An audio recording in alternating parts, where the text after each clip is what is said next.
Olá, meu amigo e amiga. Uma das coisas mais complicadas no mundo da política é você fazer algumas previsões de fatos que podem acontecer no futuro e ter 100% de acerto.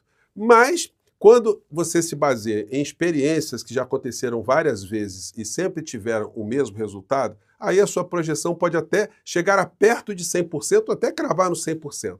Porque na vida da política, muitas coisas se assemelham àquilo que acontece no nosso plano pessoal. Experiências que a gente vivencia e que fazem com que a gente acerte com 100% também o que irá acontecer lá na frente. Por exemplo, você certamente já esteve em alguma festa de final de ano, algum batizado, algum casamento, uma festividade qualquer, e viu alguém que você conhece bebendo sem parar. Um copinho para cá, outro copinho para lá, a pessoa começa a falar alto, começa já a cambalear, enfim. E você crava, essa pessoa vai passar ridículo, vai passar muito mal e no outro dia não vai nem se lembrar do que aconteceu. E o que acontece? Exatamente o que você previu. E hoje, quando eu observo, junto com vocês aqui, o que está acontecendo nesse universo paralelo do bolsonarismo, a gente vê essa gente se embebedando. Eles estão se embriagando, eles estão fora da realidade e quando a ressaca vier, a ressaca será impiedosa e cruel. Eu vou falar com vocês sobre alguns fatos que estão acontecendo. Vamos dar aqui alguns avisos para essa gente. Na verdade, eles não assistem o nosso portal, então a gente já sabe que eles vão quebrar a cara lá na frente. Mas antes de mais nada, é fundamental convidar você que chegou agora ao nosso portal e ainda não é inscrito, para que, em primeiro lugar, você se inscreva aqui conosco e conheça também os nossos outros vídeos. Se você gostar, compartilhe e recomende. Nunca se esqueça de dar o seu joinha, seu comentário e, se puder, prestigie também nosso clube de membros e o nosso novo canal de cortes. Você aqui é muito bem-vindo e muito bem-vindo. Gente, olha, é impressionante. Eu fico vendo algumas coisas assim e a gente sabe que eles vão quebrar a cara. Aliás, no nosso portal a gente tem sempre feito isso, né? Quantas vezes a gente apontou, olha, essa gente aí está tomando o caminho equivocado, eles vão quebrar a cara, vão ser processados, serão abandonados, outros serão presos, os canalhas vão tentar fugir, depois eles vão ser apanhados, serão processados, serão julgados e irão para a cadeia. Muitas pessoas achavam que era um exercício de adivinhação, mas não. É a história se repetindo como uma tragédia para eles e como uma grande farsa também para muitos olhares. O ministro Flávio Dino, que está sendo muito atacado por ter feito aquilo que ele tem que fazer, ou seja, interpretar a Constituição brasileira e dizer algo que é um pânico para essa gente entreguista, de que o que vale no nosso país é o exercício da nossa soberania, as leis dentro do nosso país, ele está sofrendo ataques de todas as sortes, né? Dino ironiza a reação do mercado à decisão que garante soberania e barra a lei Magnitsky no Brasil. Aí a matéria é muito interessante, que o ministro hoje ele fez uma palestra no Tribunal Superior do Trabalho. Em dado momento ele diz o seguinte: eu proferi uma decisão ontem e antes de ontem, que dizem que derrubou os mercados. Não sabia que eu era tão poderoso. 42 bilhões de especulação financeira? A sorte é que a velhice ensina a não se impressionar com pouca coisa. É claro que uma coisa não tem nada a ver com a outra, declarou Dino, arrancando risos da plateia. Mais abaixo, mais à frente, o ministro disse. Em sua fala, Dino foi enfático ao delimitar a atuação do judiciário, argumentando que questões de política externa e econômica estão além da sua alçada. Há aspectos de política externa e comercial, aspectos de relações políticas e econômicas que não cabe ao Poder Judiciário decidir. Nós vamos até um certo momento, a gente baliza e interpreta a lei. Ontem e hoje me perguntaram, e agora? O que vai acontecer com os mercados? E eu digo, e é o Supremo que vai fixar o valor da ação no mercado? Não. Questionou defendendo que a regulação caberia a órgãos específicos e ao próprio mercado, que, em sua opinião, precisa agir com mais sensatez e menos ganância. Gente, vocês imaginem se o ministro da Suprema Corte, toda vez que fosse decidir alguma coisa, ficasse preocupado com o valor de ações na Bolsa. Aí, gente, seria um complicador muito grande, né? Mas ele está sendo cobrado exatamente por isso, que ele tem que pensar nas consequências. Não, está decidindo. Como é que ele não vai interpretar a Constituição do nosso país como tem que ser interpretada? Já o ministro Alexandre de Moraes deu uma entrevista para Reuters, e já traduzida para português, e tem esse título na página deles aqui. Juiz na mira dos Estados Unidos adverte bancos brasileiros a não aplicarem sanções localmente. Aí o ministro Alexandre de Moraes foi falando, olha, eu vou fazer meu trabalho e vou aguardar até o momento que a diplomacia atua, e eu tenho certeza que essa situação irá se reverter. Até porque ele não tem nenhuma intenção de sair do Supremo Tribunal Federal, ele não tem nenhuma intenção de recuar no que ele está fazendo, e não tem nenhuma intenção de se aposentar antes do ano de 2044. Até lá o senhor Trump já partiu dessa, né? Não tem a realidade, para ele, nesse caso, não oferece muitas alternativas. Portanto, a realidade lá na frente mudará. E mudará muito mais rapidamente do que a vã filosofia poderia imaginar. Ou seja, nos próximos meses, porque a coisa nos Estados Unidos, gente, está muito complicada, tá? Uma dessas criaturas que anda muito embebedada é o Dudu Bananinha. E aí, enfim, se alguém tiver acesso ao Dudu Bananinha e puder mandar o nosso vídeo para ele, talvez ele possa sofrer um choque de realidade, né? Eu vou dizer aqui para vocês o que está acontecendo, porque eu acho que ele ainda não percebeu. Vamos lá o que ele publicou agora mesmo. Vamos lá. Conseguiu comprovar o contrário. Ele só diz que o Eduardo Bolsonaro estragou a relação com os Estados Unidos, que atua com discurso de ódio, etc. Aquela mesma ladainha de acusações genéricas de sempre. Ele está falando, obviamente, do ministro Alexandre de Moraes, né? Ou então, quando ele cria um crime dentro da sua cabeça, como, por exemplo, milícia digital, abre um inquérito e sai jogando todo mundo lá dentro. Eu não posso admitir que essa pessoa é que vai colocar um freio em mim. E já até adiantei. Podem prender meu pai. Eu não vou parar. É incrível essa frase, né? É bem de um filho de Bolsonaro, né? Podem prender meu pai que eu não vou parar. Olha que frase, né? Frase solidária ao papai dele. É que nem aquela figura que diz o seguinte: eu lutarei até a morte, lutarei até o final, nem que tenha que derramar a última gota do seu sangue, né? Do sangue do outro, né? É essa figura. Agora, Dudu Bananinha, deixa eu falar uma coisa para você. O seu pai já está preso.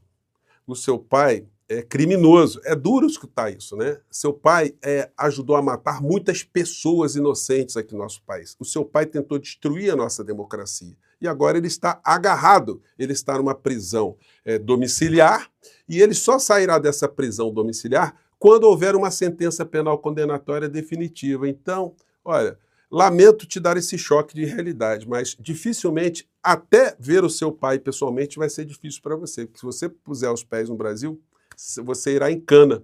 Como você é covarde, você não vai fazer isso. Então, só vai ver mesmo o papai por fotografia, né? Enfim, esperou o contato e o contato veio.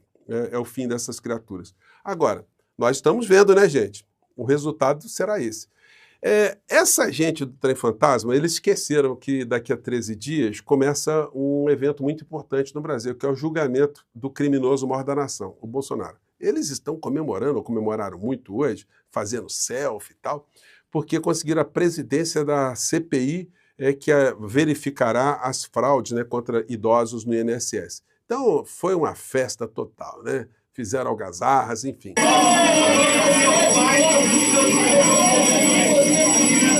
Mas nós vimos essas criaturas já fazendo outras comemorações, né? E depois ficaram numa ressaca muito grande. Hoje no Congresso, no meio dessa história toda, de gente maluca e gente mal intencionada e criminosa, o Celso Amorim, o quadro, né, próximo do presidente Lula, foi convocado para o Congresso Nacional para falar de várias questões relacionadas à defesa nacional. E aí os bolsonaristas querem fazer aquela lacração, né? Querem fazer perguntas intermináveis, fazem uma série de declarações e não querem escutar a resposta.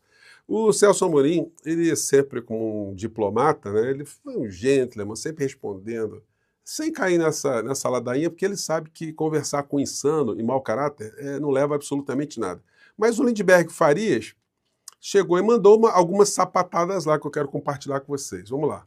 Presidente Trump, corretamente, entendeu? Ele está falando aqui do Dudu Bananinha, que o Dudu Bananinha estava elogiando o Donald Trump com os ataques que ele fez ou está fazendo contra o nosso país, contra todos nós. Que Alexandre de Moraes só pode agir com respaldo de todo o organismo político, empresarial, institucional. E ele confessou já em várias entrevistas que discutiu, sim, com autoridades norte-americanas sobre tarifaço. Tem feito uma chantagem contra o Brasil, Aí os senhores chamam o Celso Amorim aqui e não falam sobre isso. Deem seu respeito, senhores. Isso aqui é uma vergonha. Esse Eduardo Bolsonaro vai ser julgado por traição nacional. É um crime gravíssimo em todas as nações do mundo. E não pensem que o povo não está olhando. Hoje, na pesquisa Quest, sobre o Lula, o Trump, 70% diz que o Trump está errado. E quando vê o seguinte, o papel de cada um dos senhores, 48%, quem é que está certo nesse embate? Lula e o PT. Bolsonaro, 28% e seus aliados. Vou mais. Quem está agindo bem nas tarifas do Trump? Lula. Olha, isso poderia estar muito melhor, Lindbergh faria. Né? Você poderia ajudar nisso, né, Lindbergh? Ajudar na comunicação do governo. Aliás, eu convidei o Lindbergh aqui para o nosso portal, ele confirmou, mas depois desmarcou, e nem ele, nem a assessoria dele estão dando a menor pelota. Coisa muito chata, né, o Lindbergh? O Lindbergh foi meu contemporâneo de faculdade, eu estava fazendo mestrado na UFRJ e ele entrou na graduação. Então a gente se via sempre lá, batíamos um papo, enfim, mas não quer vir aqui para o nosso portal, né? Então, vocês vejam que comunicação não é muito forte, né, das forças que estão atuando hoje aí. Eu não poderia deixar de comentar isso com vocês, né? Bom. 44%. Jair Bolsonaro, 24%. Eduardo Bolsonaro, 24%. Tarcísio de Freitas, que soltou uma pérola no dia de ontem. Esse cidadão não pode ser presidente da República nunca. Depois de todas as ameaças do Trump, de tarifas, sanções, lei Magnitsky, sabe o que ele disse, deputado Aline Schinaga? Nós temos que dar uma vitória para o Trump. Sabe aquele cara que não se abre nem negociação? Sujeito submisso. O cara desse não tem condições. Quer dar um presente para o Trump. Me lembrou aquela passagem bíblica de Salomé com Herodes, que pediu a cabeça do João Batista, não é isso, pastor? A cabeça do João Batista. Querem a cabeça do Brasil. Vamos dar um presente. Presidente, que presentinho é esse? Vamos nos antecipar. Vamos deixar ele feliz. Sinceramente, os senhores me espantaram. Eu não acreditava que se os senhores fossem chamar o ministro Celso Amorim para um debate desse aqui. Mas eu quero aproveitar, ministro, para entender um pouco esse quadro com a sua... Bom, e aí é o seguinte, né? O cenário foi esse, né, gente? Aí, enfim, perdoem as pessoas pela minha veemência, mas, enfim, né? Eu anunciei aqui que eu ia estar com o Lindbergh aqui e, de repente, ele deu uma sumida, não pôde vir, né? Então, em respeito a vocês, eu tenho que falar a verdade, tenho que dizer o que aconteceu. Bom, e aí a pesquisa que ele comentou, né? Quest, 69% dizem que Eduardo Bolsonaro defende interesses próprios e da família. Bom, mas a realidade que deveria ser interpretada é que 100% das pessoas enxergassem isso, porque isso é um fato, né? Enfim. Quest, 51 desaprovam o governo Lula e 46 aprovam. A avaliação é melhor desde janeiro. Bom, e aí o seguinte, gente, nesse tumulto todo que o mundo está vivenciando, a gente está vendo deslocamento, né, dos navios norte-americanos para a Venezuela. O que Trump quer na Venezuela é ameaçar a ditadura de Maduro. Olha só, o Trump está numa situação muito complicada, apesar de a gente não ter essa percepção através dos grandes veículos de comunicação. Mas eu tenho sempre falado com vocês aqui, os Estados Unidos hoje é uma nação que está corroendo por dentro, ela está se corroendo. E esse encontro aqui diz muita coisa, né? Os europeus foram lá no salão oval com Trump, como se fosse a escolinha do professor Raimundo. É uma fotografia muito explicativa, autoexplicativa, né? Eles foram ali quase que mendigar o apoio de Trump e no final da história não teve nada resolvido. Sai todo mundo desgastado nessa história. Como Trump não está entregando aquilo que ele prometeu, ou seja, a paz, né, entre Rússia e Ucrânia, então apareceu de uma hora para outra essa ocupação dos mares próximos da Venezuela. Mas isso tudo denota algo que está acontecendo. Ou seja, a corrosão, o mergulho numa situação muito ruim, não só dos Estados Unidos, mas também como dos principais países na Europa. E uma emergência de outras nações, como China, Índia e Brasil. Isso está colocando a nova ordem mundial com muitos desesperos por todos os lados. E aí a gente vai vendo essas manifestações de loucos aqui, loucos acolá e filas andando, independentemente da loucura ou da bebedeira deles, né? Gente, eu fico por aqui. Um grande abraço, até o nosso próximo encontro. Tchau!